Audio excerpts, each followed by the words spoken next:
Bueno, buenas tardes a todos y a todas. Eh, Bienvenidos y bienvenidas a este encuentro del Diploma en Constructivismo y Educación. Nos estamos hoy, justo nos encontramos aquí para poder abordar aquellos contenidos que representan a lo que estamos trabajando en la clase 18 de la doctora Marta Libedinsky, que hoy nos acompaña, y bueno, y vamos a partir de ella poder desarrollar y profundizar en estos contenidos. Así que buenas tardes, Marta, y bueno, muchas gracias por acompañarnos acá hoy. ¿Qué tal? Muy buenas tardes, ¿cómo les va? Para mí es un gusto estar esta tarde fría de Buenos Aires, no sé cómo estarán por los distintos lugares, pero acá está fría, fría, fría.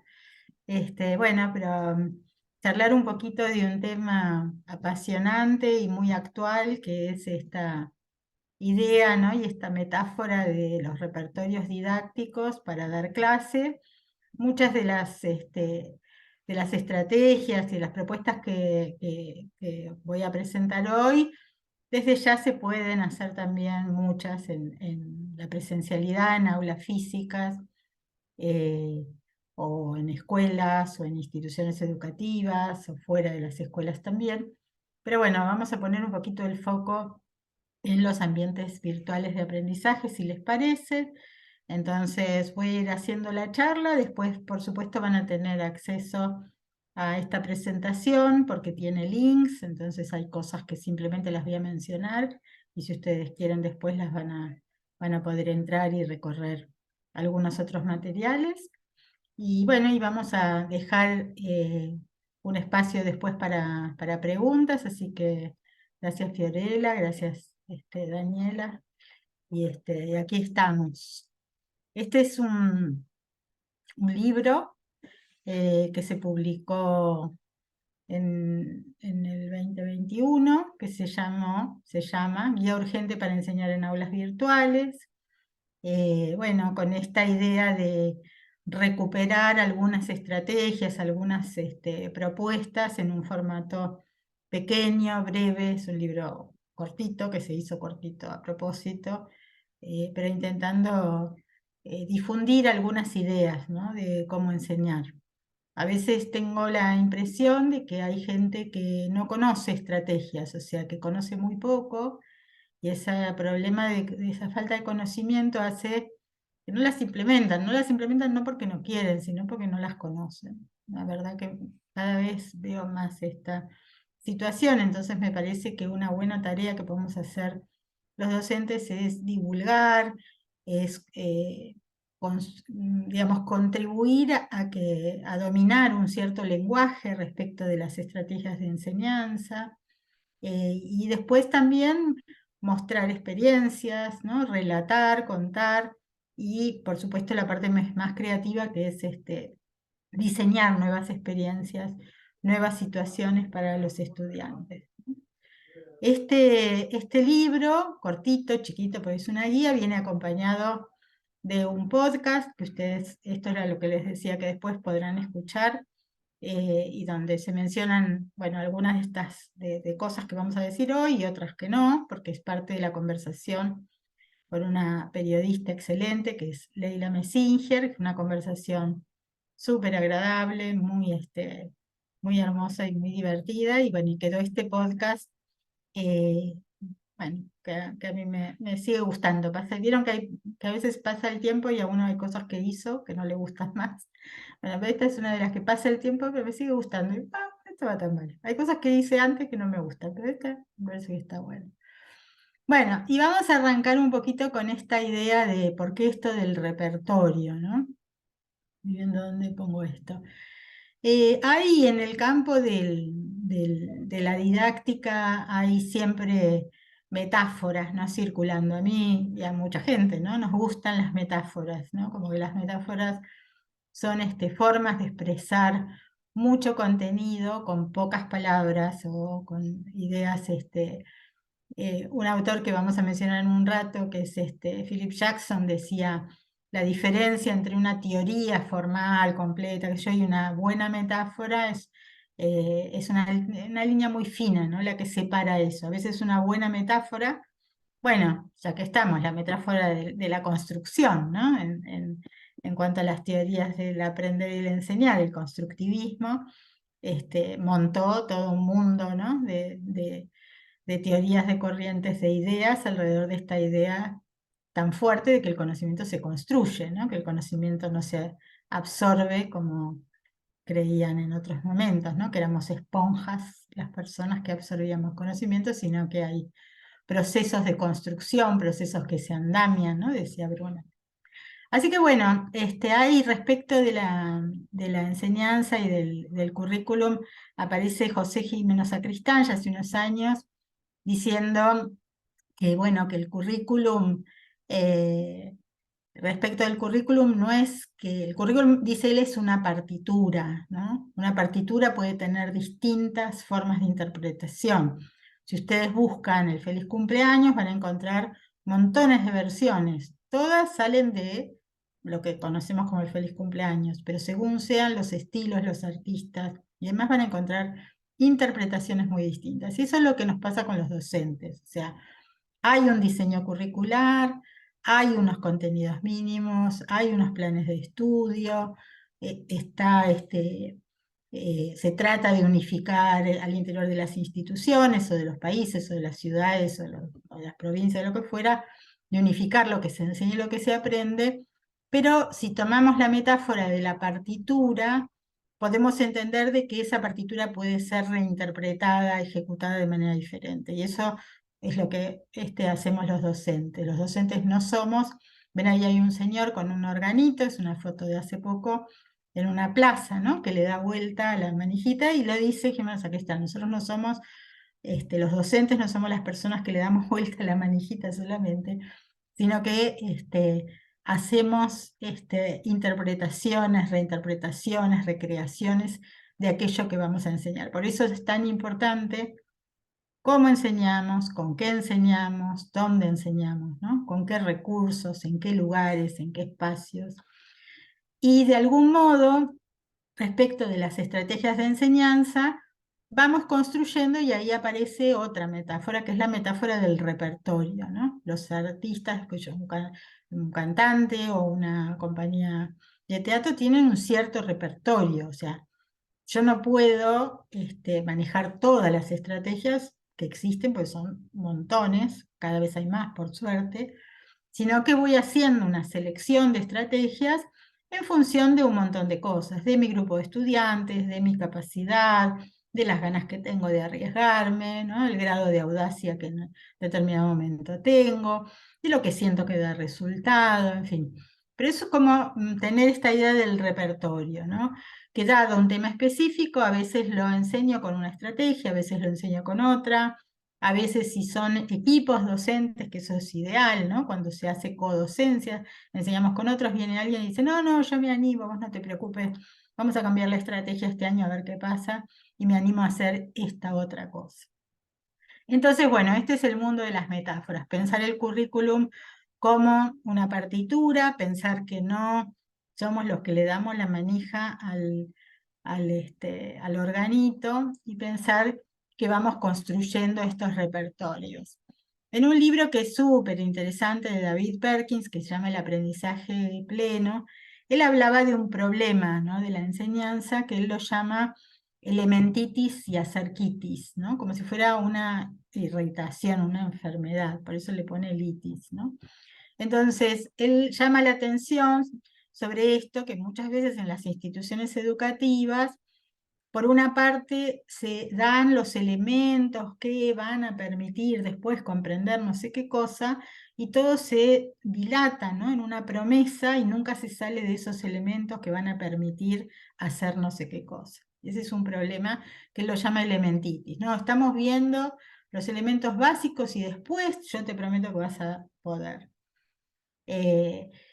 Y con esto él llama la atención respecto de los deportes, lo hace con el béisbol, pero puede ser cualquier deporte.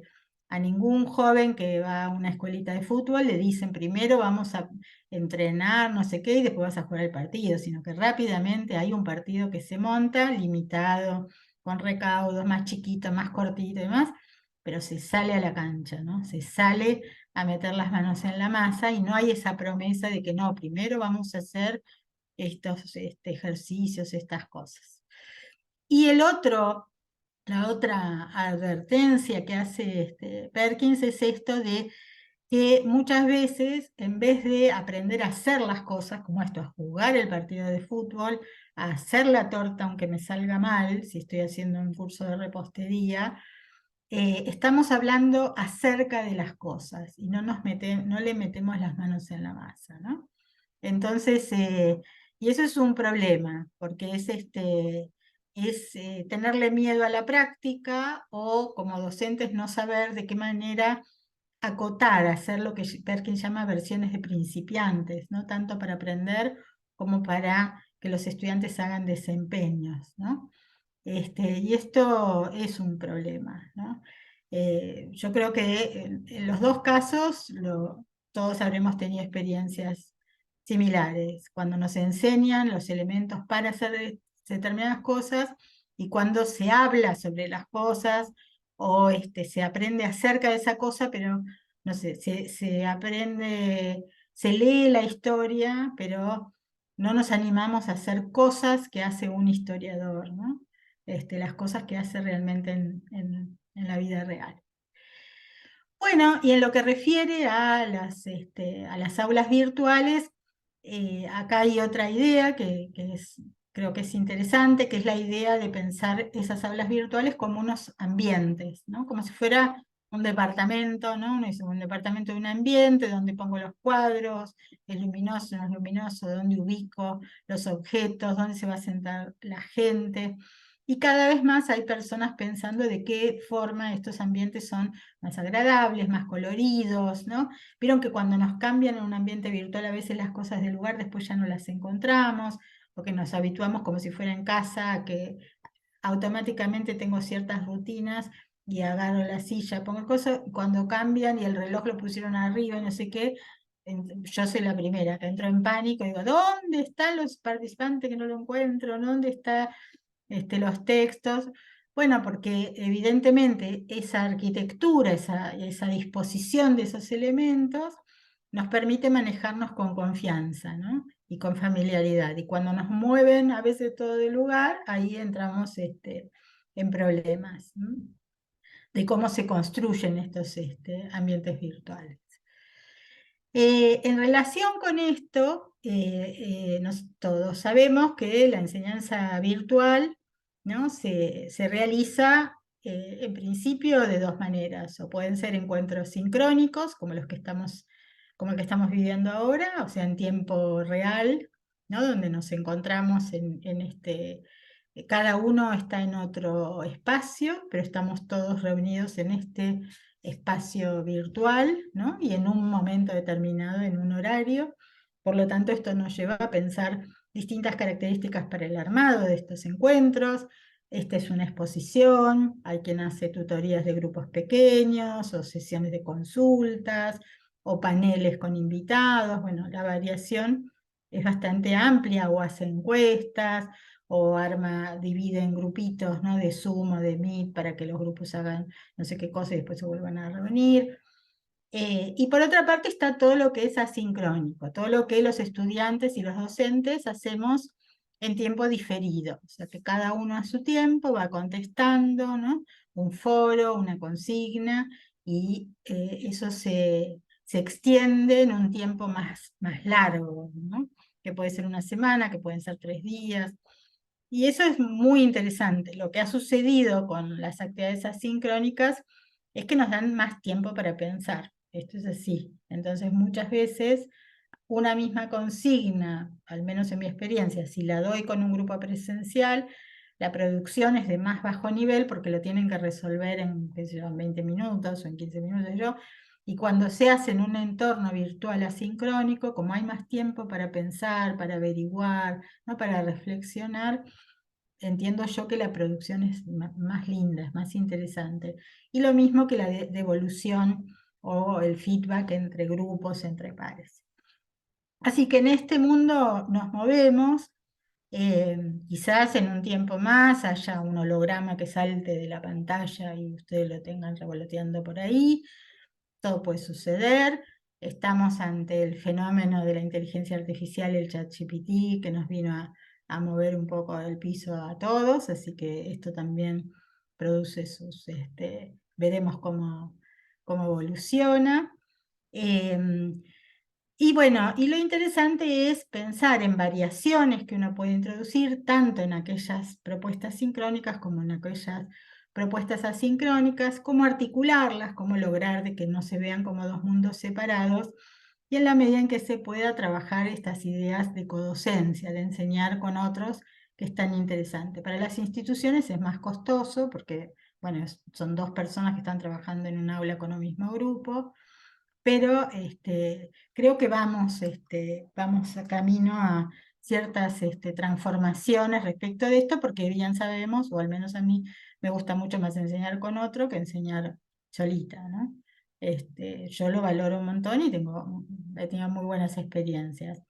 En pandemia, ¿se acuerdan? Sobre todo en el nivel secundario, se dieron cuenta que no entraba todo eso, ¿no? Esas 13 profesores, los horarios y demás, y casi por obligación la gente tuvo que empezar a juntarse y armar proyectos compartidos porque si no, de otra manera no se podía trabajar. Bueno, y este es el autor que mencionaba antes, un libro clásico que se llama La vida en las aulas, un libro al que vuelvo cada tanto porque me gustan las cosas que dice, le encuentro siempre otra cosa, y Jackson tiene esta expresión, ¿no?, de lo que sucede con el aula vacía. O sea, mucha gente cree que hacer docencia es el tiempo en que uno está frente a alumnos, ¿no? Como si creyeran que Messi solo está en los 90 minutos del partido. No me quiero comparar con Messi, pero bueno, o que un actor está solo los 60 minutos que dura su obra de teatro, ¿no? O que un pintor que puede hacer quizás una obra en 3 horas, solo necesita esas 3 horas. ¿Sí? Y en esto es preciso explicarle a la gente que no lo entiende de ese modo que nosotros trabajamos antes, durante y después. O sea, que los 3 momentos nos llevan tiempo, energía, y que lo que se ve, que es el tiempo de clase frente a alumnos, es solo la tercera parte, o mucho menos, de todo lo que significa el antes y el después. O sea, lo sabemos por experiencia, pero a veces hay gente que cree que uno entra a un aula y así le apretan play, da una clase, le hace todo, y las cosas no son así. Entonces tiene esta experiencia muy linda, ¿no?, con el aula vacía. El aula vacía está antes de la actividad y el aula vacía está después de la actividad. Son los dos momentos de preparación y el último momento, que es el momento de ver qué pasó, de ajustar, de ver qué hacemos distinto la próxima vez, ¿no? Cómo lo reformamos, qué anduvo bien, qué no anduvo tan bien. A veces esas evaluaciones son más formales y a veces, bueno, no, pero existe. Y ahora los voy a llevar por un paseo por 10 tipos de actividades de aprendizaje, que me parece que les da un panorama amplio, ¿no? O que presenta un panorama amplio de las actividades que uno puede llegar a pensar. El primer grupo es quizás las más clásicas, ¿no?, pero no por eso menos interesantes, que son las actividades que están basadas en la lectura, cuando le pedimos a los estudiantes que lean textos, artículos, libros, ebooks, entradas de blogs, noticias. Y esa lectura se da a través de las disciplinas y sabemos que es diferente, digamos, saber leer, que saber leer en la disciplina que se trate. Saber leer en matemáticas, saber leer en didáctica, saber leer textos de química, ¿no? Ahí es diferente ese tipo de lectura y esas habilidades que hay que desarrollar. Tenemos actividades que tienen que ver con la escritura y acá nos importa mucho pensar cuáles son los géneros, ¿no?, que los estudiantes van a desarrollar. La monografía, pobrecita, ha sido la reina durante mucho tiempo, y hay muchos otros géneros, ¿no?, para escribir, hay muchísimos otros, y es preciso identificar en el marco de cada disciplina cuáles son esos géneros, y también hay diferentes audiencias, ¿no? Yo estoy percibiendo cuando voy al médico cómo los médicos han cambiado de actitud, cómo el médico hoy, en vez de gritarme, sancionarme, decirme igual vos no entendés nada y darme una orden así que no se entiende nada, me explica y me da herramientas para que yo actúe. Eso me parece un cambio enorme, ¿no? ¿Por qué? Porque se avivaron de que yo no soy médica ni lo quiero ser y que necesito otro tipo de comunicación, ¿no? Eso yo lo vivo mucho y hablé con algunos médicos y me dicen que sí, que hay un cambio de enfoque importante, ¿no? Que como que te dan instrucciones de lo que puede llegar a pasar y te dan elementos incluso para que no vuelvas a preguntarle, o sea, para que te arregles solito, ¿no? Pero a veces me voy con unas instrucciones que me vienen muy bien. Entonces, un día me había quemado con la mano, ¿no? Entonces me anotó todo y me decía, si vos ves que en 2 días pasa esto, haces tal cosa. Si vos ves que... Y si no, me venís a ver. Pero yo ya tenía todo el caminito. Bueno, esta es la idea de pensar en audiencias, ¿no? En diferentes audiencias que necesitan otro tipo de género, otro tipo de escritura, otro tipo de comunicación. Estamos en un serio problema, tanto respecto de la escucha activa, o sea, cómo concentrarse para escuchar a un otro, pues estamos muy distraídos todos, estamos con mucho estímulo, ¿no? Que llama la amiga, que suena el timbre, que no sé qué, que me entra el mail, que, bueno, y estamos todos así.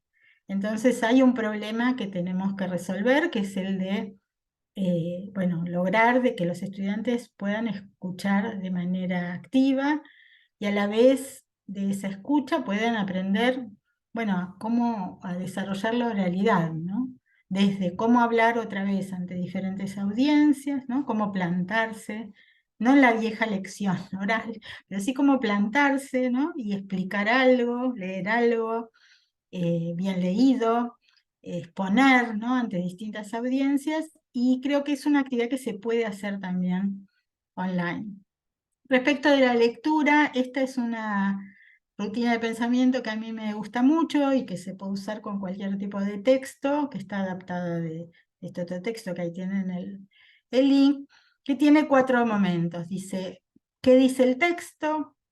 ¿Cómo funciona ese texto? ¿Qué significa ese texto? Y la última, que es la que más me gusta, y es, ¿qué te inspira este texto a hacer? ¿No? ¿Qué harías? ¿En qué te cambió? ¿Qué te da ganas de hacer? Discutir sobre el tema, escribirle al autor, hacer un dibujo, averiguar más sobre ese mismo tema, lo que fuera, ¿no? Esa idea de cómo después de una lectura, cómo actuar, ¿no? En cuanto a la escritura, tenemos distintos tipos de géneros, como decía, más allá de la monografía, ¿no? Uno puede pedirle a los estudiantes que hagan algunos escritos que son más prototípicos o más seriecitos, ¿no? De las disciplinas o de las profesiones, y otros que son como más locos. Perkins hablaba siempre de los docentes que son más como animales domésticos o como animales salvajes, ¿no? Y que todos los docentes deberíamos tener un poco de cada uno de esos dos grupos. Entonces, entre los prototípicos, bueno, uno puede pedir que los estudiantes hagan otras cosas aparte de una monografía, que escriban reseñas críticas de un software o de un artículo o de una película, que armen un artículo para una revista, quizá entre varios, dadas las indicaciones que una determinada revista da, o que armen, bueno, si son docentes, un programa, una materia, un plan de estudios, un informe, en fin.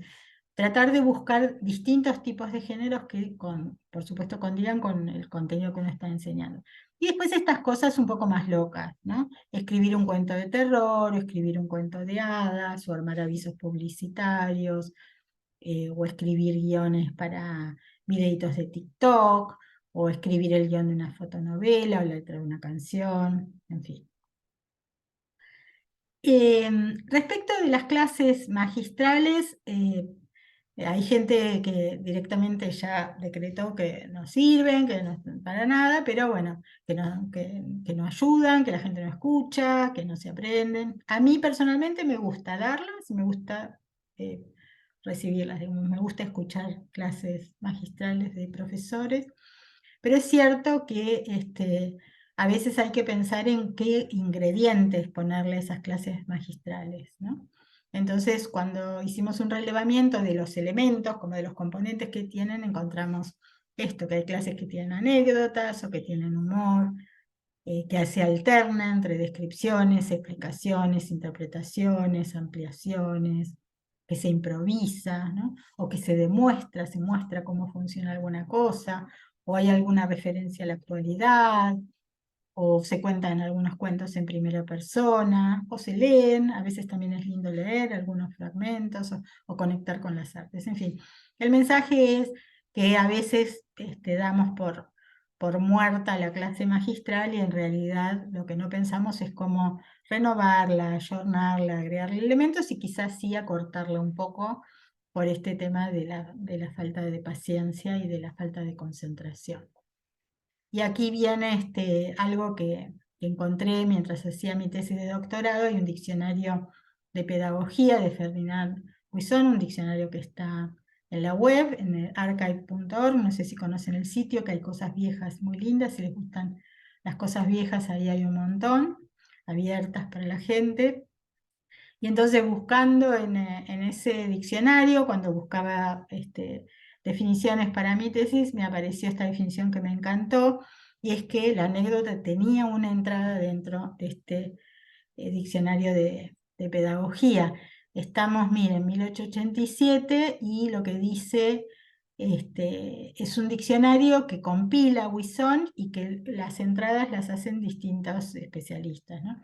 Y este señor, Adrián Deprez, dice: la anécdota se presenta como un artificio para atraer la atención cansada de los espíritus distraídos, ¿no?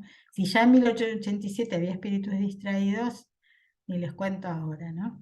Dice: hábilmente ubicada, firma de Press, tiene la capacidad de animar, alegrar, esclarecer, aunque es preciso tener en cuenta que no solo debe provocar la risa por un instante, sino que debe instruir. O sea que acá le están dando el valor a un género nuevamente, que es la anécdota, ¿no?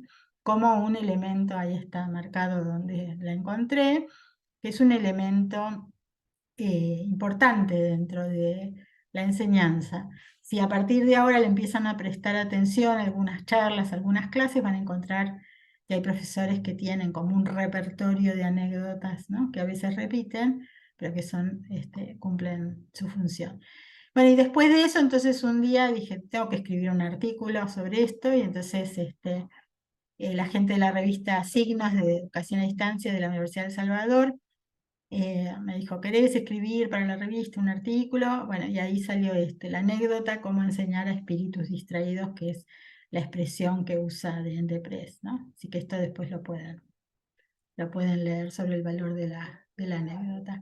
Y a la vez, bueno, estamos en estos tiempos replanteando mucho el uso de tecnologías, ¿no? Vieron que Suecia, por ejemplo, decidió ponerle las pilas a los libros de papel y volvió atrás en muchas políticas. Entonces ahí hay también un revuelo, ¿no? Del mensaje que le envían al mundo, ¿no? De si es ir para atrás, si es ir para adelante, por qué están haciendo esto. O este artículo que dice: ¿por qué los profesores de matemática de Stanford todavía usan pizarrones y tizas, ¿no? Y quieren, o sea, quieren el pizarrón con la tiza, no quieren la pizarra blanca, sino quieren otras cosas. Ustedes reconocerán, si son fanáticos de las charlas TED, como soy yo, reconocerán esta alfombrita roja, donde los conferencistas de TED, ¿no? Se paran ahí sobre ese círculo rojo que muchos reproducen en escuelas, en aulas, en universidades para bueno, armar este ambiente, y van estimulando esta capacidad de expresión oral. Entonces, otra vez, la oralidad no es la vieja lección oral de mi escuela que repetíamos y qué sé yo qué, sino que hay muchos géneros, ¿no? Se pueden hacer entrevistas, se pueden hacer debates, se puede hacer teatro leído, radioteatro, se puede conversar, ¿no? Y eso también es todo un arte, un talento, fomentar la conversación en ambientes virtuales o no. Si vieron la serie Rita, hay un capítulo que se llama Mi casa es tu casa, temporada 5, episodio 2, que lo pueden buscar, donde ellos hacen una actividad que es salir al aire libre y cada estudiante tiene que hablar sobre algo que encuentra en ese entorno. Y acá entonces aparece Yordis, una maestra maravillosa, con una nena que dice que va a hablar del pájaro carpintero, pero se asusta, bueno, hay toda una historia con la madre, que es una historia personal.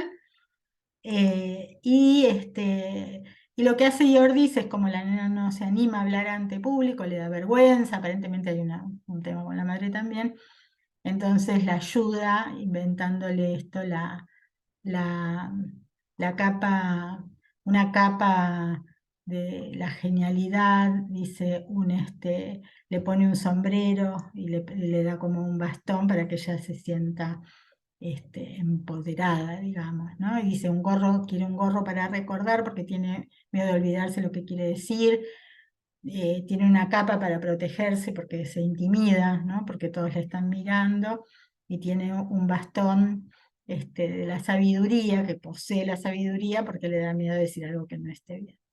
Muy lindo es este, este segmentito de ese capítulo. A mí no sé, me conmovió mucho de qué pasa cuando un estudiante no se anima, ¿no? A pararse frente a otros, a hablar, que es una capacidad que va a necesitar en cualquier aspecto de la vida, para un trabajo, ¿no? Para, para la vida social, para divertirse, para estar con amigos, con familia, etc. Hay otro género que fue adquiriendo relevancia con el tiempo, que es el elevator pitch, el pitch de ascensor. Y este es un videito muy lindo que explica qué es un pitch de ascensor, que después también lo pueden ver. Entonces, nuevamente, ¿qué cosas importan, no? Importan el convencimiento con que uno habla, la vehemencia con que se dicen, si uno se apoya en imágenes, cómo se articula lo que está improvisado y lo que está preparado. Vieron, cuando escuchamos a alguien que tiene todo muy, muy preparado, muy compacto, también cuesta seguirlo porque está todo muy, demasiado articulado. En fin, es un aprendizaje que se puede hacer en cualquier momento. Entonces, en relación con esto, hay autores que han trabajado mucho estos temas: Paula Carlino, mis preferidos son Paula Carlino y su equipo, y Federico Navarro, y los libros de Daniel Casani sobre lectura, escritura, oralidad en las instituciones educativas. Hay mucho sobre universidad, sobre escuela secundaria y demás. Pasamos entonces a otro tipo de actividades, dejamos las de lectura, escritura, escucha y oralidad. Y estas son actividades que están basadas en organizadores gráficos.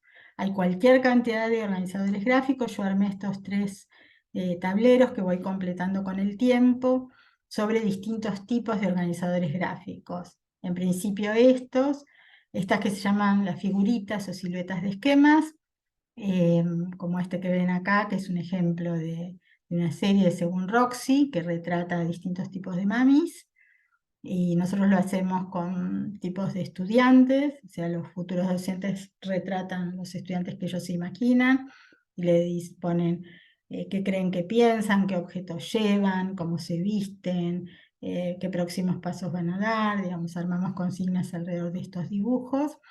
Las infografías, sobre todo las infografías periodísticas, que hay un montón y hoy hay cualquier cantidad de herramientas que permiten hacerlo, y los apuntes visuales, que son estos armados tan bonitos, ¿no? Casi como de historietas, que también tienen mucho desarrollo y que simplemente proponiéndolo a los estudiantes lo hacen súper bien. Esto de los organizadores gráficos tiene su historia, o sea, no crean tampoco que lo inventamos ayer. Este es un libro de pedagogía de 1926, y en cada uno de los capítulos el autor, que en algún momento dice, bueno, nosotros queremos ser coherentes con lo que decimos, entonces pone el famoso cuadro sinóptico, ¿no? Que es como también el más popular, el, el, el- el abuelito o el bisabuelito de los nuevos organizadores gráficos que tenemos hoy, que son un montón. Pero él ya planteaba, ¿no?, esto, y está en el libro. Cada capítulo tiene esto. Tercer tipo de actividades, las actividades de indagación, cuando los mandamos a los estudiantes a investigar algo. ¿Para qué? Para que aprendan. Usando las nuevas tecnologías, usando los buscadores, seguramente hoy usando algún tipo de robotito o ChatGPT u otro tipo de herramientas de inteligencia artificial, y cada vez vamos a tener más. Y hay un tipo de organización que me gusta, que es esta que plantea Robert Slavin, que se llama, no sé si lo conocen, que lo llaman el método del rompecabezas. Entonces lo que hace Slavin es proponer dividir la clase en 4 grupos, a 4 grupos darle, por ejemplo, siempre damos el mismo ejemplo, si el contenido fuera ciudades latinoamericanas, entonces en vez de hablar en términos generales, cada grupo elige una ciudad para ser estudiada, y dentro de cada grupo los que tienen la letra A van a estudiar su historia, los que tienen la letra B, no sé, la economía, los que tienen la letra C, la arquitectura, los que tienen la letra D, aspectos demográficos. Entonces los estudiantes forman parte de los 2 grupos, el grupo de color, en este caso, o son parte del rojo, el celeste, el verde, el rosadito, y a la vez se reúnen con aquellos estudiantes que están trabajando el mismo tema. ¿No? Esto funciona muy bien, se puede hacer online, se puede hacer presencial, y le da dinamismo a las actividades de indagación. Seguramente ustedes hayan trabajado con estudios de casos. Este es el libro más lindo que tenemos sobre casos, que es el libro de Selva Wasserman del año 99, que nos permite hacer un estudio en profundidad. Es otra manera de abordar la enseñanza.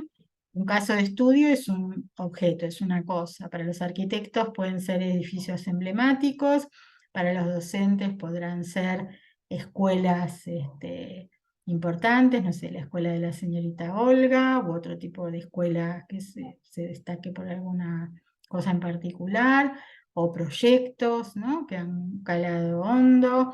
Para los que trabajan en tecnología educativa, bueno, el proyecto de Telescuela Técnica es un caso de estudio en profundidad, por ejemplo, de los años 60, y así es.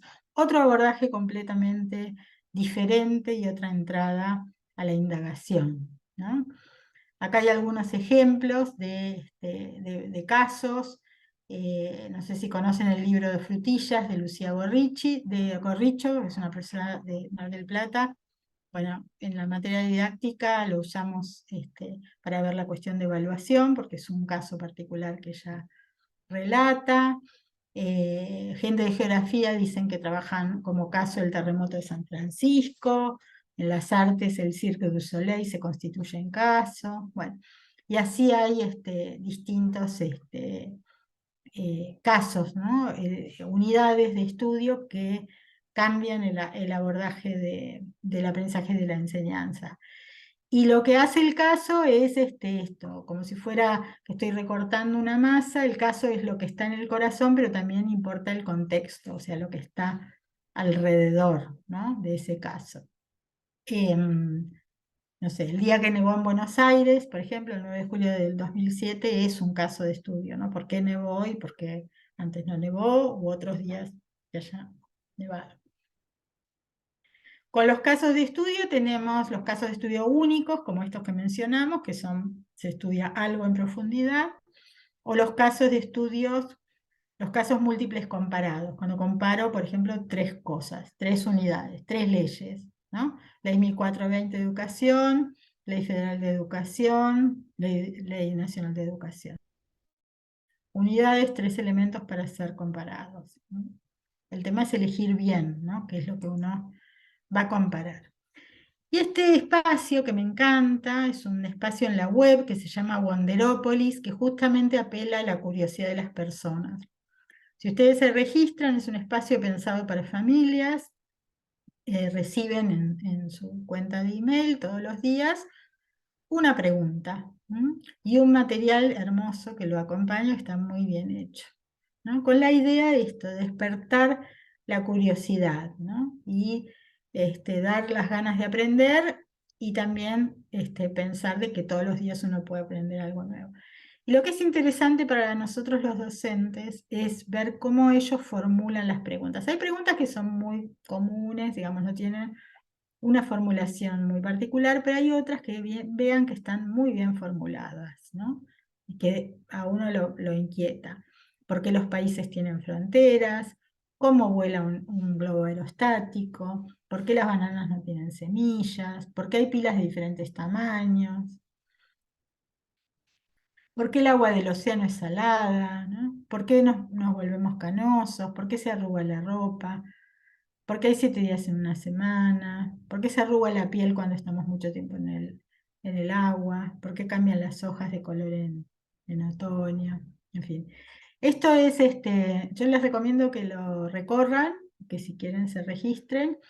Ustedes saben que si no leen inglés, ojalá que sí, pero si no leen inglés, cuando uno recibe un mail en otro idioma, puede ahí poner el traductor e inmediatamente se traduce el texto de ese mail dentro del espacio del correo electrónico también. Actividades que se basan en la observación detallada y el pensamiento visible. Hay autores que están pidiendo, señores, bajemos un cambio, así como volvemos al guiso lento que se hace durante 4 horas con la crockpot o al puchero, ¿no? Dejar, desacelerar un poco. Bueno, hay otros autores que están trabajando en estas ideas del desarrollo del pensamiento visible, ¿no? De hacerse preguntas, de trabajar con las rutinas de pensamiento, que tal vez ustedes conozcan. Hay otra frase que me gusta mucho que dice, no puedo saber lo que pienso hasta que no oigo lo que digo, ¿no? O sea, si no le pongo palabras, si no charlo con otros, entonces a veces me cuesta ver lo que pienso. Dicen que al menos me dijeron así, que muchos informáticos mientras van programando le hablan a un pato, ahí ven el pato y yo acá lo tengo siempre, es buenito, escucha todo, no se pone nervioso, me tiene paciencia, entonces a veces le hablo a ver si puedo hacer esto, ¿no? O sea, no saber lo que pienso para decírselo al pato y hablar con el pato. Total, es re bueno. No, no se inquieta. Bueno, y entonces estos autores han desarrollado lo que se llaman rutinas de pensamiento, que si no las conocen, les recomiendo también que las busquen, que ya son estructuras preparadas para hacer pensar a los estudiantes, para reflexionar. Está este libro de Shari Tishman muy lindo que se llama Slow Looking, esto de tomarse tiempo para observar una fotografía, una calle, una situación, un objeto. Esta rutina me gusta mucho, se llama Imagine Sí.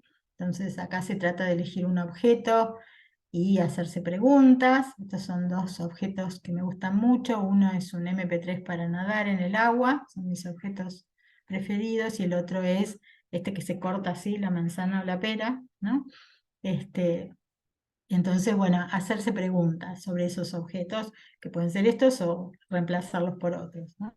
¿Cómo se podría ser más eficaz, más eficiente, más bello, más liviano, más colorido, más filoso, o lo que fuera? En este link ustedes tienen acceso a las rutinas de pensamiento. Hay un montón, hay más de 65, están en inglés, están en español, tienen que buscar dónde está el link justo a la traducción al español, y estas son mis top 10, mis preferidas, las que suelo usar de todas esas 65, uso en general para algunos temas esta es muy linda, los 3 por qué, que a veces ante un trabajo de los estudiantes o una situación, la pregunta es, ¿por qué esto es importante para mí? ¿Por qué es importante para el mundo que me rodea? ¿Y por qué es importante para el universo, para el planeta, ¿no? Una acción, un proyecto, una iniciativa, una propuesta que ellos hacen. Titulares, trabajar con la idea de titulares de diarios, que también es interesante, aunque ya los jóvenes muchos, bueno, no leen los diarios como tales, ni los digitales, ni los otros, pero de todas maneras la idea de titular creo que sirve. La idea de círculos de puntos de vista también es muy linda. Si ustedes piensan, mi vieja escolaridad, todo era blanco-negro, no había matices, ¿no? Entonces el profesor organizaba un debate y eran los que estaban a favor de algo o en contra de algo. Y esta rutina lo que propone es una mesa redonda, ¿no? Con distintos puntos de vista y con matices según roles. Ya no es estoy a favor o estoy en contra, sino, que eso lo hemos trabajado muchas veces, bueno, ante una decisión, no sé, se va a poner un parque en un determinado lugar de la ciudad, bueno, ¿cuál es el punto de vista de las familias, los niños, los comerciantes, el gobierno, etcétera, ¿no?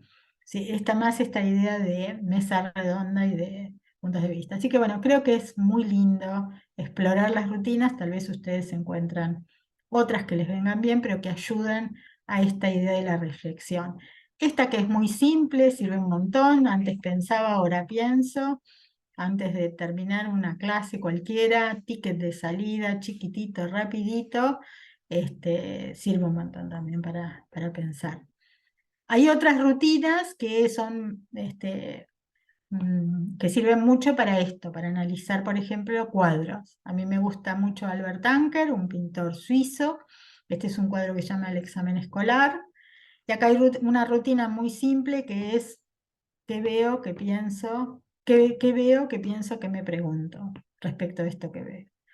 O hay otras rutinas que son cuál es la historia principal de lo que está sucediendo acá, cuáles son las historias secundarias, uno podría pensar en las historias de cada uno de estos chicos o de estos adultos, cuáles son las historias ocultas, ¿no? Siempre acá hay que elegir cuadros así, digamos, nutridos o lo que se llama ilustraciones conceptuales, o sea, donde uno pueda realmente trabajar. Si no hay mucho detalle, bueno, se vuelve más complicado, ¿no? Vamos ya por el quinto tipo de actividades, que son las actividades basadas en juegos. Hay muchas aplicaciones hoy para armar juegos, Kahoot, Mentimeter, Genially tiene cualquier cantidad de plantillas, los videojuegos que van desarrollándose sobre algunos temas, bueno, las apps para jugar, o también vemos recreación de juegos clásicos, ¿no? El juego La Oca, recreado con un determinado contenido, también sirve para aprender determinados contenidos específicos. Nosotros con futuros docentes lo que hacemos es que los hacemos a ellos diseñar juegos, a veces con entornos digitales, pero a mí los que más me gustan son los analógicos, ¿no? Los de donde agarran cajas de pizza, yo digo, le sacan un poquito la mozzarella que quedó pegada, el cosito de la pizza, qué sé yo. Entonces ellos arman todo el equipo completo, el reglamento, las cartas con las preguntas, transforman información, digamos, sobre los temas que ellos van a enseñar. Yo tengo futuros docentes de geografía, de física y de biología. Usan los códigos QR para conectar el mundo analógico y digital. Entonces, un código QR me lleva a una foto, me lleva a un fragmento de video, a un fragmento de película. Entonces, es una actividad muy, muy linda, ¿no? Donde ellos son los generadores de estos juegos. Y a veces, en términos de exigencia cognitiva, es más difícil diseñar el juego que jugarlo. O sea, quizás jugarlo como el preguntado, o sea, después de cuántas veces ya más o menos te sabe la respuesta. Pero hacerlos es una tarea bien demandante y muy linda. Bien, vamos por la sexta, actividades basadas en cine de ficción, cine de documental y charlas. Hay mucho, mucho, mucho para elegir. Hay mucho cine documental abierto que podemos usar en las clases. Hay fragmentos de cine ficción que también a veces hasta se encuentran directamente disponibles. Este es un libro que ya tiene muchos añitos, creo que escribí sobre el uso del cine de ficción, en este caso, en la enseñanza. Y bueno, siempre el cine ayuda, el cine de ficción sobre todo a veces ayuda a tratar temas duros o temas difíciles. A veces es mucho más fácil situarlo en la ficción que hablarlo en primera persona, ¿no? O sea, sobre personas reales, pero de todas maneras los temas terminan abordándose bien. Eh, Estas son charlas que me gustan y que vuelvo a ellas porque me encantan, así que los invito a que las vean si quieren. Esta que se llama Las escuelas matan la creatividad, de Ken Robinson. Lamentablemente ya falleció, un excelente orador y divulgador de temas de enseñanza y de creatividad especialmente. Dibujar en clase, sobre los organizadores gráficos. Que no se los voy a spoilear porque no corresponde, pero se llama ¿Por qué creemos lo que creemos? Así que les dejo ahí la inquietud. O Los derechos no se mendigan, que es una hermosura, una representación de Julieta Lanteria, hecha por una actriz, Maruja Bustamante, ¿no? Que es una hermosura que tampoco se las spoileo porque son preciosos. Así que tienen para el fin de semana largo si quieren ver esto. Bueno, nuevamente, esto no es nuevo, ya Guillermo Navarro, 1904, proponía en las escuelas primarias que se viera cine, alentaba esto, se hablaban de las proyecciones luminosas, bueno, defendían de todas las formas posibles, escribían libros, había un pedagogo belga, Alexis Luis, que de ahí venían, creo, muchas de las ideas de trabajar con el cine, y una cosa que hoy nos da, nos da mucha ternura. Ven, acá dice que algunas escuelas tienen aparatos cinematográficos donados por los padres de familia.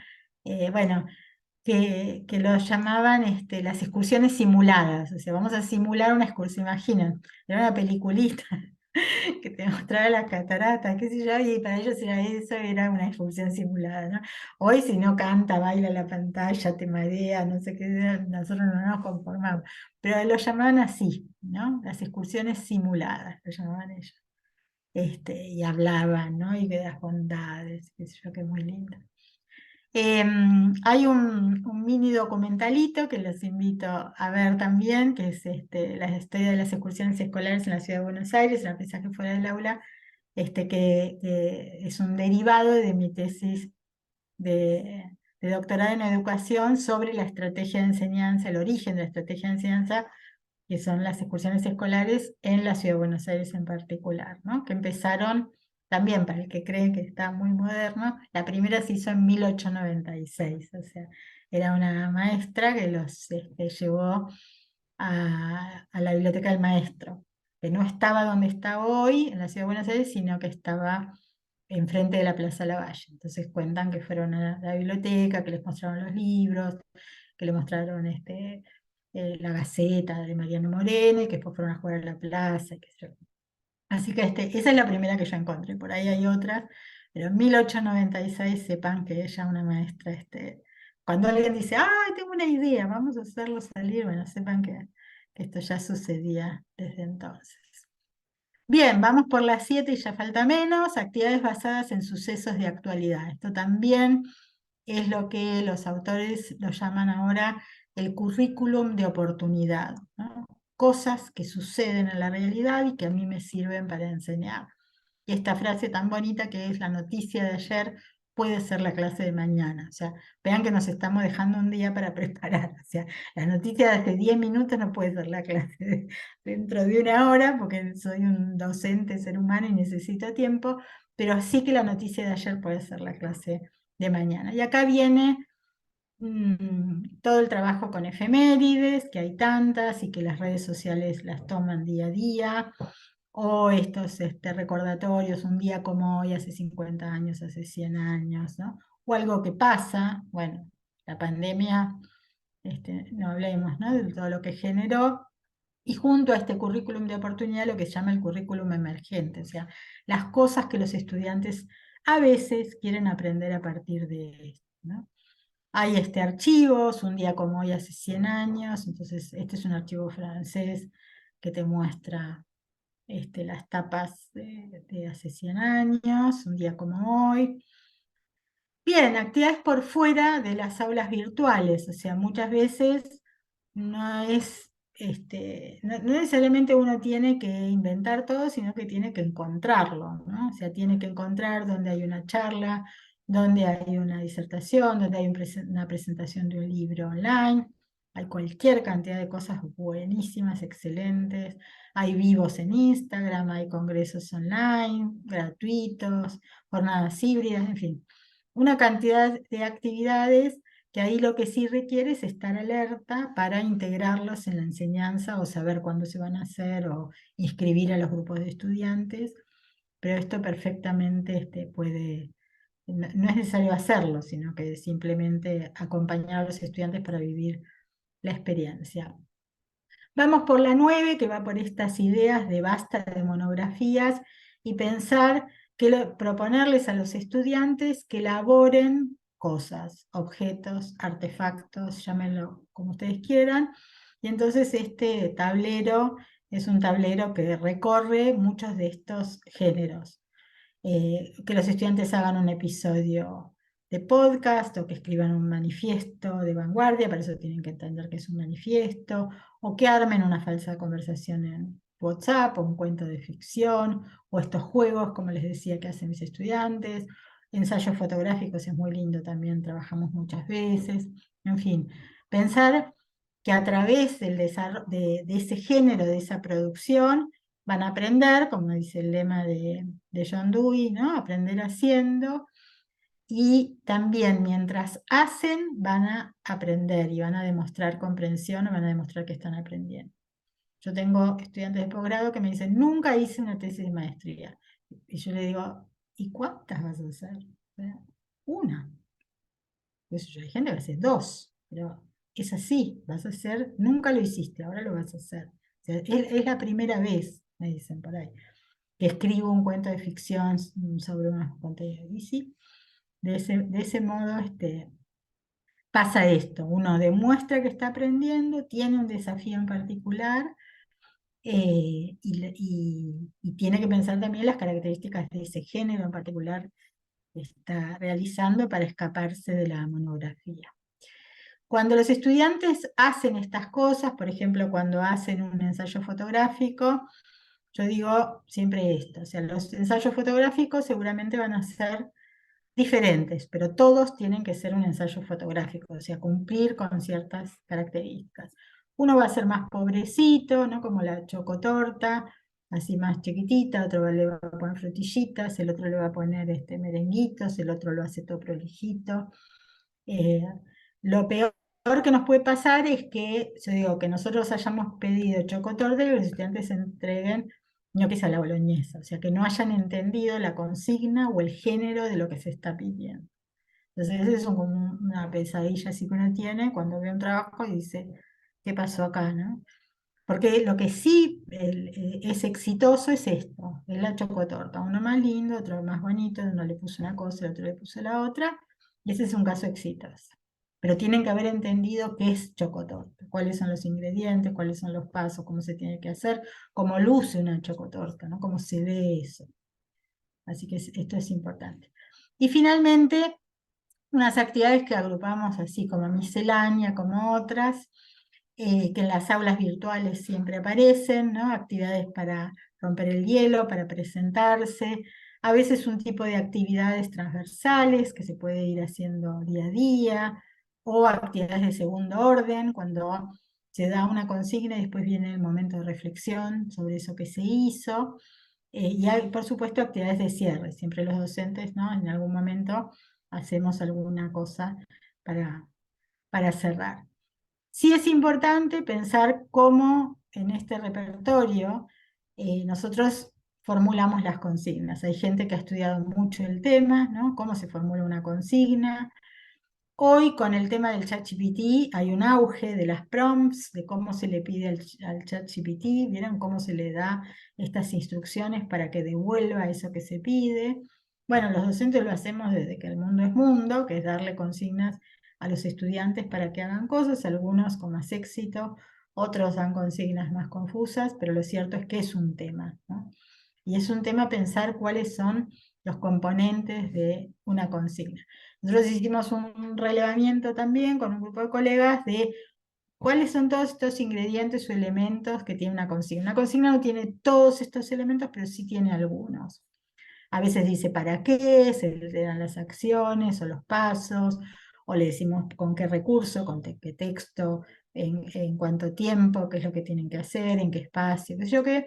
Y un elemento que es bien interesante que los profes de inglés suelen trabajar, que es plantear un escenario, un escenario que puede ser real o que puede ser ficcional o que puede ser lúdico o metiéndose en algún universo ya creado. O sea, soy docente en la escuela, en Hogwarts, en la escuela de Harry Potter, entonces me encomiendan hacer no sé qué cosa y tengo que hacer. Entonces el universo Harry Potter ya lo crearon. pero lo que uno hace es aprovechar ese universo para introducirse. O de una serie, soy compañera de trabajo de Merlí y ingreso a su escuela y no sé qué pasa, si vieron la serie Merlí, o me voy a trabajar a la escuela con Rita, entonces pasa esto y hay que sostener ese escenario ficcional que ya está creado, o un escenario lúdico, tal vez conozcan las salas de escape, que hay gente que está trabajando también mucho con esto, o bueno, un escenario real de algo que está sucediendo y que uno lo toma. Hay un documento que se llama Claves para el diseño de consignas escolares, que también si lo quieren ver está ahí disponible en la web con algunas de estas ideas. Y para cerrar esta charla, eh, quiero traer esta frase de Mihaly Csikszentmihalyi, un investigador de origen húngaro, que después se fue a vivir a Estados Unidos, que hizo todos sus desarrollos en psicología positiva, que me gusta mucho, que dice: cuando el yo se pierde en un propósito trascendente, ya sea escribir poemas maravillosos, crear hermosos muebles, comprender los movimientos de las galaxias o ayudar a los niños a ser más felices, el yo se vuelve en gran medida invulnerable a los miedos y adversidades de la existencia ordinaria.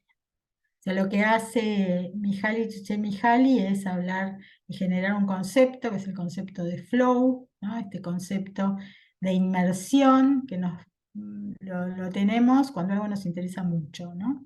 Cuando estamos escuchando música, cuando estamos charlando con un amigo que queremos mucho, cuando estamos involucrados en resolver un crucigrama que nos interesa mucho, ¿no? Algo en lo cual dice Mihaly, ojalá, ¿no? que todos tengamos estos instantes de flow, que tenemos como una pérdida de noción de tiempo y espacio, ¿no? Cuando te dicen, vení a comer, ya están los ravioles, y uno en realidad está sumergido en una lectura, en una charla, o en esto, o en hacer muebles maravillosos, o comprender los movimientos de las galaxias, ¿no? Así que bueno, ojalá logremos en este mundo de mucha gente distraída o apurada o impaciente, ¿no? Lograr este crecimiento, ¿no? del flow y de las ganas de involucrarse, ¿no? Así que bueno, vamos ahora a abrir un ratito la charla y ya estamos. Bien, por acá, mientras se van afilando las preguntas, había algunos comentarios en el chat. Eh, la verdad que muy interesante todo lo que pudiste compartir con nosotras, Marta, porque nos ha dado como un amplio abanico también de posibilidades para repensar y pensar también el enfoque que sostenemos desde el diploma. Así que creo que acá lo que compartía un poco Raúl en el chat tiene que ver con esto. Él compartió al inicio cuando estabas trabajando acerca de, bueno, de los aspectos de la lectura, la escritura y la oralidad, más que una pregunta, una reflexión. Él dice, el aprendizaje basado en problemas o proyectos permite desplegar todas estas estrategias de lectura y escritura con sentido. Sí. Tal cual, sí, totalmente. Pero también el aprendizaje basado en proyectos, bien, 1918, sí, por eso, ojito, 1918. ¿Sí? Entonces ahí estaba el discípulo de John Dewey diciéndole: che, John, bajemos un poco a la tierra y propongamos algo un poco más terrenal, y ahí inventa él el método de trabajo por proyectos y empieza a trabajarse fuertemente esta idea de aprender haciendo.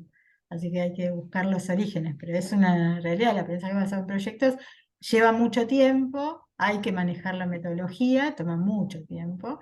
Eso, o sea, siempre más rápido es dar una clasecita magistral oral y ya está, digamos, cumplimos, ¿no? Pero bueno, meterse a proyectar, a hacer, lleva tiempo. Sí. Sí, bien. También Raúl seguía, dice, muy importante el aprendizaje basado en sucesos de la actualidad, en especial para aplicar en función de integración de áreas. Totalmente, es la gran oportunidad, ¿no? Elecciones, censos, qué sé yo, cualquier tipo de olimpiadas, mundiales de fútbol, digamos, sucesos, cosas que suceden en la realidad, a diferencia de los viejos educadores estos de estos mundos en los que me metí de 1907, que por momentos parecía que querían, ¿no? Como el mundo artificial del aula, protegerlos. Bueno, sin embargo, también salían, ¿no? Alguien dijo en un momento, señores, hay que salir a hacer excursiones a la calle, conectarse con la industria, con las artes, ¿no? Con la ciudad, que vieran a los estudiantes, ¿no? Pero bueno, es siempre ese dualismo entre el ambiente del aula como el claustro, ¿no? Todos encerraditos y que no se escuche ningún ruido de afuera, que no entre nada de lo que está sucediendo. Y bueno, y otra posición que es pensar en aulas más permeables, ¿no? De que las cosas entren y salgan. Entonces ahí sí también hay que tener tiqui, tiqui, una antenita para ver qué es lo que está sucediendo afuera, si corresponde, digamos, obviamente con lo que uno está enseñando, pero no ignorarlo, no darle la espalda, no cerrarle la puerta a la ventana, sino por el contrario, ver cómo se puede recuperar. Eso Claro. es lindo. Es un trabajo. Sí, sí, requiere también ahí. Bien, y acá una de las últimas preguntas que tenemos. Ivonne de México dice, en México estamos por cambiar todo el sistema educativo y ahora se le denominan progresiones desde preescolar hasta medio superior. En este enfoque, el peso mayor está justo en el currículum de oportunidad, ya que los aprendizajes deben centrarse en los que les es contextual y actual. Interesante el recorrido. Tal cual, el día que encontré, porque yo no sabía ponerle nombre, yo no sabía cómo lo llamaban a esto. O sea, yo hablaba de sucesos de actualidad, de acontecimientos, pero un día encontré en la revista hay una revista de Cuadernos de Pedagogía Española, no hace tanto, que le pusieron este nombre. Dije, uy, ya tiene nombre, buenísimo, se llama Currículum de Oportunidad, o en inglés es como just in time, o sea, la cosa del ahora o nunca, ¿no? Eh, pero bueno, es bien interesante, Ivonne. Vamos a ver cómo les va. Es trabajo, todo es trabajo. Porque después los colegas nos dicen, ah, sí, vos lo decís muy fácil, pero es trabajo. Pero es lindo. Parece que es una. Sí, sí, sí, es una oportunidad. Claro. Es una oportunidad en sí misma pensar esto, ¿no? Está muy bien. Bien. Bien. ¿Alguna otra pregunta, algo que quieran compartir en relación al encuentro de hoy con Marta? Aprovechar que la tenemos acá. Ahí está Claudia. Claudia.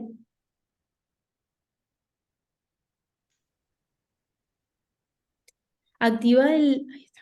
Ahí Ahora está. sí.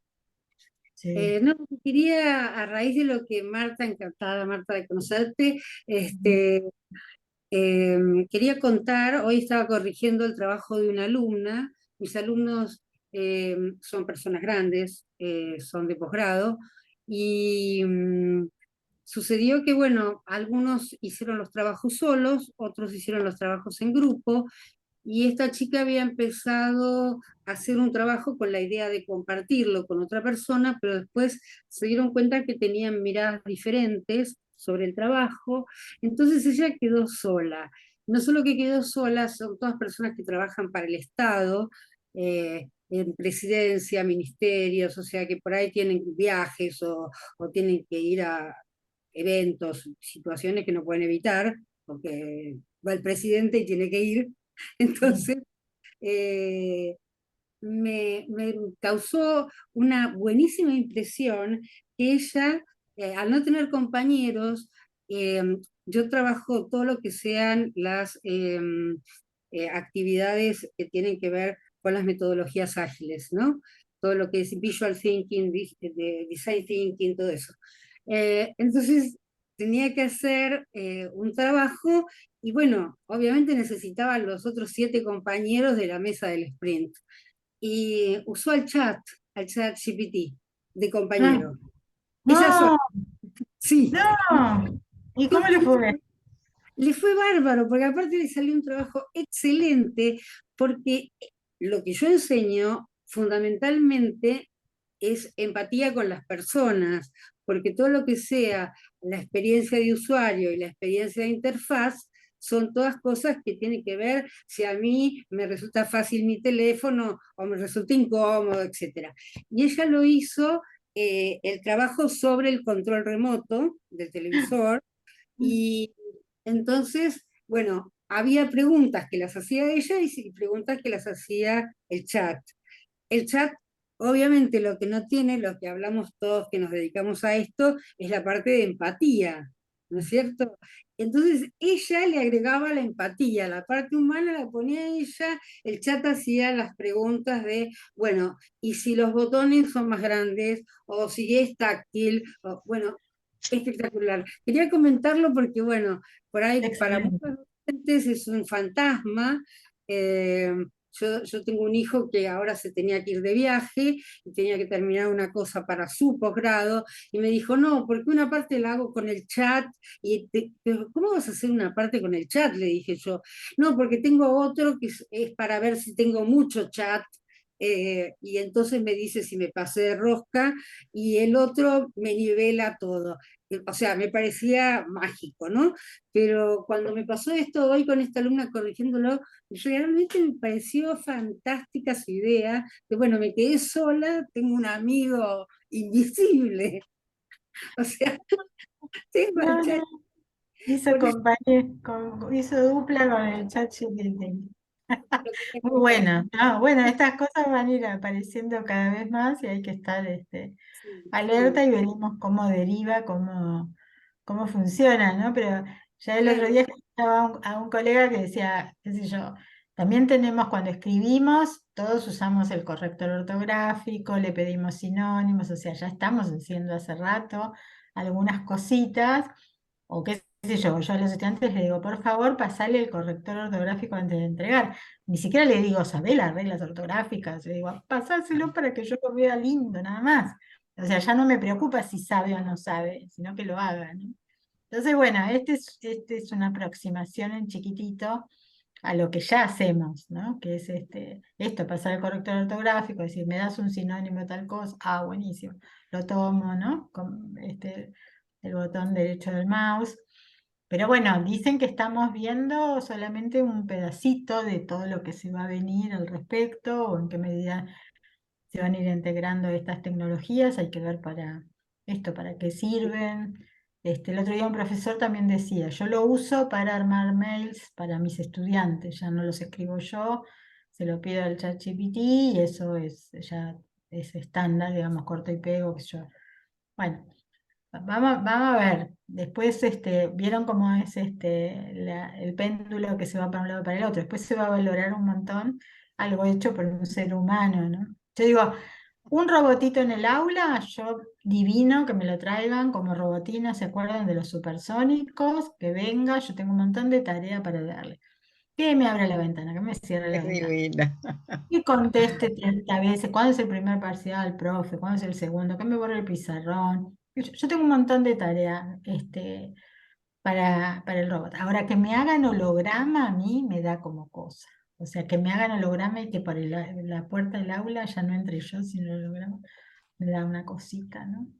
Pero Yo el quiero robotito, confesar, perdón, yo quiero confesar que estos días estuve charlando con el chat, ¿no? Bueno, y esto de charlar, de hacer preguntas, y bueno, digo, ¿para qué más lo uso? Digo, que, digamos, cuando son cosas de sentido común me he dado cuenta, me contesta cualquier cosa y que no es nada que ver.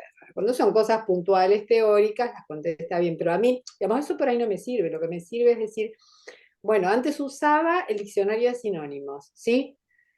Y ahora me encanta porque le pongo una frase, ¿sí? Entonces digo, ya tengo 5 versiones de esto mismo, no se me ocurre más nada. Lo pongo y por ahí no encuentro justo, me tira otras 4 o 5, pero me inspira y yo siento que aprendo y que aprendo cosas nuevas. Digo, bueno, y me las llevo, es decir, por ahora está ya, hasta ahí, digamos. Pero ayer, bueno, por ahí ya lo saben, yo me quedé como, uy, mira, me pasó que mirando Instagram, una cuenta, que hay aplicaciones para detectar es GPT-0 con Z para detectar si alguien, un estudiante, escribió todo con el chat GPT. Es decir, ya están saliendo estas cosas, ¿no? Lo comento porque yo no lo sabía y bueno, me llamó la atención y fue, digo, una fuente de preocupación, ¿no? Digo, uy, ahora con los trabajos y si es, digamos, cómo uno hace, bueno, es gratuita la herramienta, así que bueno, está a disposición, ¿no? Sí, Y yo lo que vi es que que APA, la Asociación Norteamericana de Psicología, así como tiene sus normas, inmediatamente cuando apenas apareció toda esta movida, que decimos, ¿qué es esto? ¿Dónde salió? No sé qué, dijo cómo se cita, o sea, el pedido, hasta ahí llegamos. Yo no sé qué van a decir las instituciones, pero la APA hoy dice, si te charlas con el asunto ese, llámalo como quieras, el robot, el sistema, esa cosa, citalo, o sea, citalo como una conversación que tuviste con ese coso. También, siempre lo Claro, cuento. como uno. En mi tesis de doctorado yo charlé con un profesor, no fue una entrevista, fue un día que chateé con un profesor por Facebook, un chateo muy lindo. Entonces yo lo cité, yo le dije al profesor tal cosa, o sea, son conversaciones personales en una tesis, conversación personal con fulano de tal, el día tal, qué sé yo. Eso sucedió. Yo me corté todo lo que habíamos hablado en Facebook, lo ordené y lo puse. Bueno, el día de mañana creo que una opción, no sé, no me animo a decir se va a resolver todo esto, pero una opción será en conversación con el ChatGPT, el día tal, no sé qué, como pide APA, charlé tal cosa, me dijo tal otra, qué sé yo. claro, porque en ese caso lo importante son las preguntas, ¿no? Que uno hace, Exacto. digamos, que es lo valioso de todo eso, ¿no? También me quedé pensando ayer, por ahí comparar algo que uno escribe bueno, esto lo escribí yo, bueno, a ver si quiero lo mismo con el chat, a ver qué me puso, y poder comparar y mirar y sacar alguna conclusión de eso. Digo, porque es inevitable que se vaya a usar, ¿sí? Y entonces, bueno, será que ya todos sabemos, ¿no? Es cuestión de encontrarle la mano a las consignas para legitimar. Bueno, yo en mi caso, que soy una neófita en todo lo que es la virtualidad, la uso lo justo y necesario, la usé para mi trabajo y sigo usando, pero no es lo que a mí me entusiasma. Estoy realmente admiradísima y conmovida con Marta.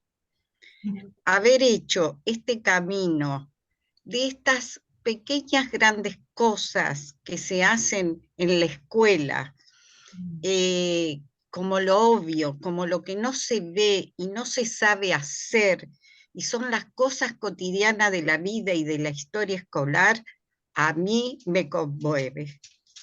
Tengo muchos años de escuela y realmente volver a repensar estas actividades que en sí mismas generan tanta enseñanza para nosotros y tanto aprendizaje fuera de ese dispositivo fundacional y casi un mito que parece una cárcel y que no lo es, que es el espacio maravilloso de la escuela, me encanta.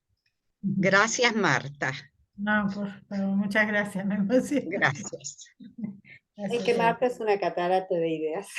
Es una catarata Sí, maravillosa, Totalmente, porque no, podemos totalmente. teorizar infinidad de cosas.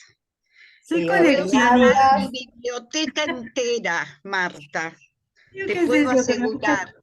coleccionar, que voy pescando y algunos Pero colegas me dicen que saco de un entorno y lo llevo para el otro, o sea, voy sacando cosas que se hacen en otros lugares y claro, es como cuenta Claudia sus experiencias directas dentro de su barco de especialidad, que yo la escucho o la leo a veces y me admiro porque no entiendo nada, pero me parece maravilloso poder meterse en la acción finita de lo que se llama actividad y que es la acción misma lo que produce el aprendizaje, y que también nos produce a nosotros, que nos cuesta tanto a veces planificar, pensar acciones, sistematizar, dar coherencia.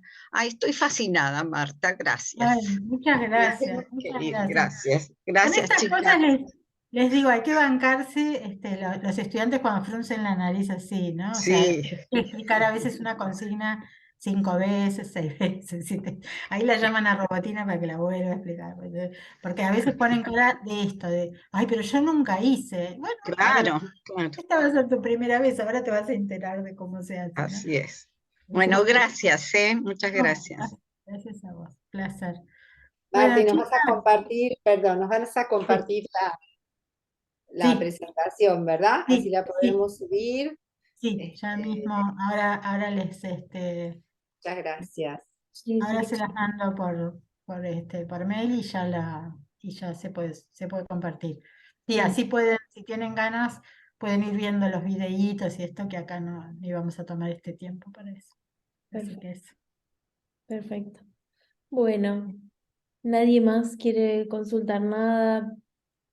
Eh, ya estamos en tiempo de ir cerrando, así que, eh, bueno, agradecerte mucho, Marta, todo este encuentro que planificaste para también estar acá con nosotras hoy nosotros. Y bueno, la seguiremos leyendo a Marta también en el diploma, y seguramente la seguirán encontrando en otros espacios y en otros caminos. Muchas gracias, un placer. Me encantó. Me sentí muy cómoda. Gracias a usted. Gracias. Gracias a todos. Buenas tardes.